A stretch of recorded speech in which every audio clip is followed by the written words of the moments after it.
আলু বপন করার পর গুরুত্বপূর্ণ সময় কিন্তু চলে এসেছে ভাইরা। আলু গাছ যখন মাটি থেকে 3 থেকে 4 ইঞ্চি বড় হয়ে যায়, অর্থাৎ 20 থেকে 25 দিন বা 30 দিন বয়স হয়ে যায়, তখন আমাদের প্রথম পানি বা সেচ দিতে হয়। মনে রাখবেন যে প্রথম পানি দেওয়াটাই আমাদের ফসলের সবথেকে সঠিক সময়, আর পুরাপুরি নির্ভর করতেছে আপনার আলুর সাইজ কিরকম হবে আর গাছ কতটা সুস্থ থাকবে। সঠিক সময় পানি না দিলে গাছ লাল হয়ে যাবে, আর ভুল পদ্ধতিতে পানি দিলে ফলন একদম অর্ধেক হয়ে যাবে কিন্তু। তাই এ নিয়ে আজকে ভিডিও, কিভাবে পানি দিবেন আর কি সার ব্যবহার করবেন পানি দেওয়ার আগে, আর আমাদের পশ্চিমবঙ্গের দাম কতটা সেটাও বলবো আমি। চলুন আজকের ভিডিও শুরু করা যাক। পানি ছাড়ার ঠিক আগে আমাদের কিছু সার ছড়িয়ে দিতে হয় জমিনে। বিঘা প্রতি যে সারগুলো লাগবে সব আজকে বলবো। প্রথম সার হলো উরিয়া সার। বিঘা প্রতি 12 থেকে 15 কেজি বা 20 কেজি দিতে পারবেন। উরিয়ার বস্তার দাম হচ্ছে পশ্চিমবঙ্গে 400 থেকে 500 টাকা এক বস্তা। এই সারটি গাছকে দ্রুত বড় আর সবুজ করতে সাহায্য করবে। দ্বিতীয় সার হচ্ছে আমাদের ম্যাগনেসিয়াম সালফেট।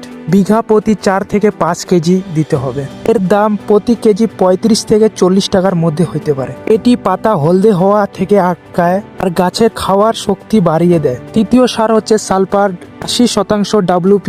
বিঘা প্রতি 1 কেজি শুধু। দাম হচ্ছে 150 থেকে 180 টাকা কেজি হইতে পারে। এটি মাটির তাপমাত্রা ঠিক রাখে আর ছত্রাক থেকে গাছকে বাঁচায়। হিউমিক অ্যাসিড দানা চাইলে 500 গ্রাম দিতে পারেন। দাম হবে 300 টাকা থেকে 350 টাকা। এটি শিকড় দ্রুত ছড়াইতে সাহায্য করে। এখন আমাদের ভাইদের প্রশ্ন হচ্ছে, ভাই এত কম পরিমাণে সার কেন দিব আমার বিঘার প্রতি? ভাই বলতেছি আমি কেন এত কম দিতে হয় সার প্রথম পানি দেওয়ার আগে। মনে রাখবেন এই সময় আলুর গাছ অনেক ছোট থাকে।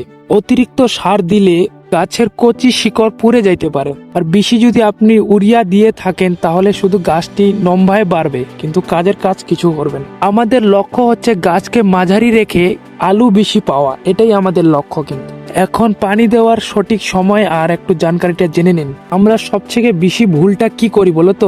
একদম আলুর কেলগুলো বা ড্রেনগুলো একদম ভরে দিই। ড্রেনের 3 ভাগের মধ্যে 2 ভাগ পানি দিয়ে ভরবেন, 1 ভাগ রেখে দিবেন। পুরোটা ডুবিয়ে দিলে মাটি পাথরের মতো কিন্তু শক্ত হয়ে যাবে পরে পানি শুকালে।